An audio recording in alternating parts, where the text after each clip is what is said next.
ہم بات کر رہے ہیں different stages of motor learning. اس میں ہم نے بات کی کوگنیٹیو سٹیج میں. کوگنیٹیو سٹیج میں ہم نے دیکھا کہ کوگنیٹیو سٹیج میں کس طریقے سے بچے کا جو سب سے پہلی سٹیج ہے موٹر لرننگ میں کہ اس کا برین کس طریقے سے کام کرتا ہے کہ وہ دماغی طور کے اوپر کسی بھی چیز کو دیکھ کے اس کی پرسیپشن کرتا ہے اور اس کو اپنے ذہن کے مطابق اس کو آرگنائز کرنے کی کوشش کر کے پھر اس کی ایگزیکیوشن کی طرف جاتا ہے. The second stage of learning کی اگر ہم موٹر لرننگ کی بات کریں that is called associative stage. First stage was cognitive stage. Now we are going toward associative stage of motor learning. تو ایسوسیٹیو اسٹیج کی اگر بات کریں تو during this stage the learner begins to demonstrate a more refined movement through practice. کہ اس میں بچہ جو ہوتا ہے وہ زیادہ اچھے انداز سے اس کوئی بھی کام کو کرنے کی کوشش کرتا ہے نسبتاً کوگنیٹیو اسٹیج کے. So now that the learner has had some practice and has identify various stimuli that may occur. کہ اس میں بچے کے پاس کافی زیادہ انفارمیشن ہوتی ہے اور وہ بچہ اس کو کچھ حد تک لرن کر گیا ہوتا ہے. So they can focus on how to do moving on from the what to do.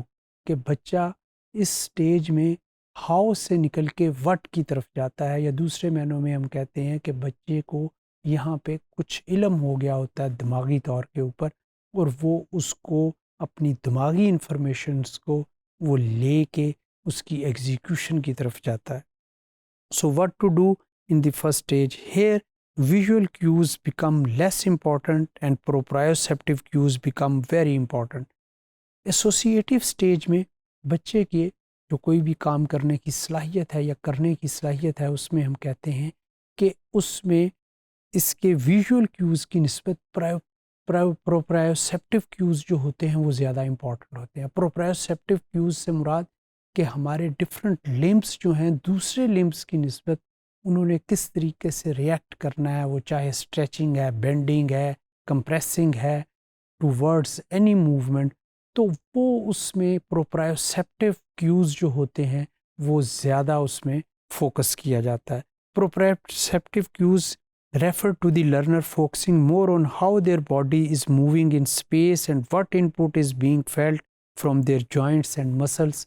کہ جوائنٹس اور مسلس کو کس طریقے سے اس میں بیہیو کرنا چاہیے relating to the space and the different limbs of your body. Associative stage کی اگر ہم بات کریں تو اس کو اگر ہم ایگزامپلیفائی کریں تو جیسے کہ ہم نے کوگنیٹیو اسٹیج میں کہا کہ بچہ جب لرن کرتا ہے واک کرنے کو یا چلنے کو سیکھتا ہے تو اس سے پہلے وہ اس کو کتنی دفعہ آبزرو کر گیا ہوتا ہے کہ ویژولائز کرتا ہے اپنی چھوٹی ایج میں دوسروں کو چلتا ہوا دیکھتا ہے تو وہ پھر اس کو آرگنائز پیٹرن کے ساتھ پہلی دفعہ وہ والا اسٹیپ اٹھانے کی کوشش کرتا ہے. But in associative stage, let's continue with the walking. During the initial clumsy stage, your child may demonstrate small choppy steps, wide base of support, arms up high in the guarded position.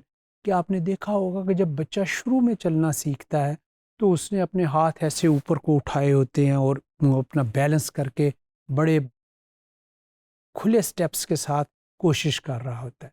مگر جب ہم associative stage میں دیکھتے ہیں تو وہ that is much refined stage, اور اس میں وہ بچہ جو ہوتا ہے اپنے پاؤں کو کلوز کر کے اور بازو بھی نیچے اس کے ہوتے ہیں اس کی واک کرتے وقت، تو اس میں ہی اور she feel much comfortable than the early stage یا دوسرے معنوں میں کوگنیٹیو اسٹیج.